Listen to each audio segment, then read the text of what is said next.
Hello అండి, నమస్తే.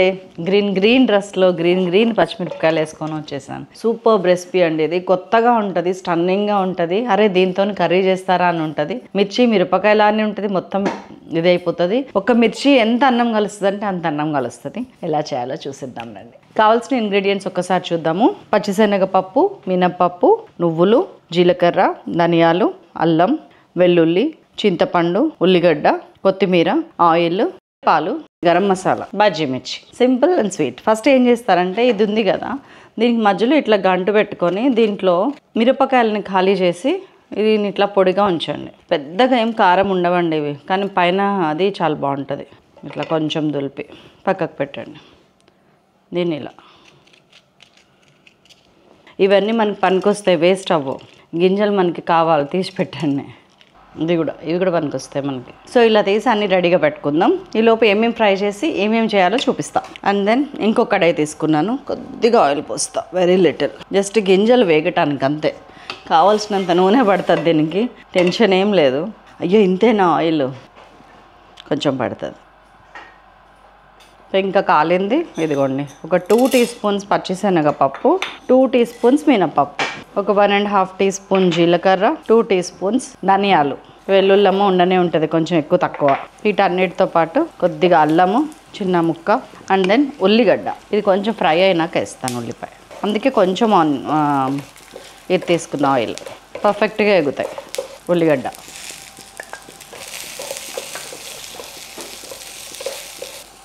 ఉప్పు చల్లేస్తున్నాను, ఒక 1/2 టీ స్పూన్ ఉప్పు. సో కారం యాడ్ చేశాను. ఇదిగోండి దాదాపు 6 టీ స్పూన్స్ నువ్వులు. మంచిగా ఫ్రై అవనియండి, సిమ్లో పెట్టేస్తున్నాను. అండ్ చింతపండు. నువ్వులు ఎగరకుండా ఉండాలంటే మూత పెట్టాలి ఇట్లా, అందులో ఎగిరి అందులోనే కొట్టుకుంటాయి. ఈ పప్పులు ధనియాలు ఇవి తప్ప ఉల్లిపాయ హాఫ్ బాయిల్ అవుతుంది, చింతపండు అలానే ఉంటుంది. దీంట్లో కొంచెం కొత్తిమీర కూడా వేసుకొని కట్టేస్తున్నాను. దీన్ని గ్రైండ్ చేసుకొని ముద్ద చేసుకొని వద్దాం. దీన్ని ముద్ద చేయడానికి మీరు వాటర్ కూడా కొంచెం యూజ్ చేయొచ్చు. ఇందాక ఒక 1/2 టీ స్పూన్ ఉప్పు వేసాను, ఇప్పుడు ఇంకొంచెం యాడ్ చేస్తున్నాం. టోటల్ 3/4 టీ స్పూన్ గుర్తుపెట్టుకోండి. ఇదిగోండి ఇట్లా అన్నీ తీసేసుకున్న తర్వాత మన ముద్ద వచ్చేసింది. దీన్ని ఇందులోకి ఇట్లా పెట్టాలి. మనం బొట్టు పెట్టినట్టు రాస్తే మంచిగా లోపల కంటే వెళ్తుంది. ఏమిలే మధ్యలో స్టార్టింగ్లోనే మధ్యలోనే ఎక్కడన్నా పెట్టండి, అటు ఇటు రాయండి ఇట్లా పైకి కిందకి. ఈజీ. మనం గుత్తి వంకాయ కన్నా కూడా ఈజీ ఇది. దీన్ని మిర్చి బజ్జీ, మన మిరపకాయ బజ్జీలు వేస్తాం కదా, దాంట్లో కూడా ఈ పూర్ణం యూజ్ చేయొచ్చు మీరు. కాకపోతే ఇన్ని ఇంగ్రీడియంట్స్ ఎవరు వేయటానికి ఇష్టపడరు. వేసి మీరు ఒక బండి పెడితే మాత్రం మస్తు పోతాయి. That's all. ఇట్లా పెట్టేసుకుని వద్దాం. దీంట్లో కొంచెం ఎక్కువ ఆయిలే పడుతుంది. నేను ఒక 3 టేబుల్ స్పూన్స్ వేస్తాను. ఇదిగోండి వచ్చేసినాయి మంచిగా. ఈ గింజలన్నీ ఇలా పైనంగా వేయాలి. ఇదిగోండి ఇది మిగిలింది, దీన్ని ఉండనివ్వండి. దీంతో మనకి చాలా పని ఉంది. మూత పెట్టేసి కొంచెం అటు ఇటు తిప్పుకుంటా ఒక 10 to 12 మినిట్స్ వరకు ఉడుకుతూ, వెరీ లో ఫ్లేమ్ మీద ఉడుకుతూ ఫ్రై చేయనిద్దాం. 10 to 12 minutes. సో 10 నిమిషాల నుంచి ఇదండి పరిస్థితి. వెంటనే మగ్గిపోయింది ఇట్లా, అంతే. అప్పుడప్పుడు ఇలాగే తిప్పుతున్నాను, ఇలా తిరిగేస్తున్నాను, అయిపోయింది.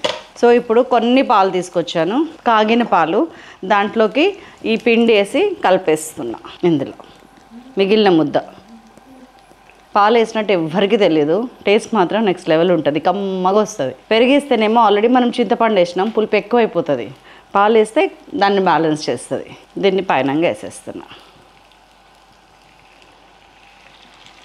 అందులో అన్నీ ఉడికినాయే, వేగినాయే, మనం ఫస్ట్లో వేయించినవన్నీ. కాబట్టి ఎక్కువసేపు ఉడకాల్సిన అవసరం లేదు.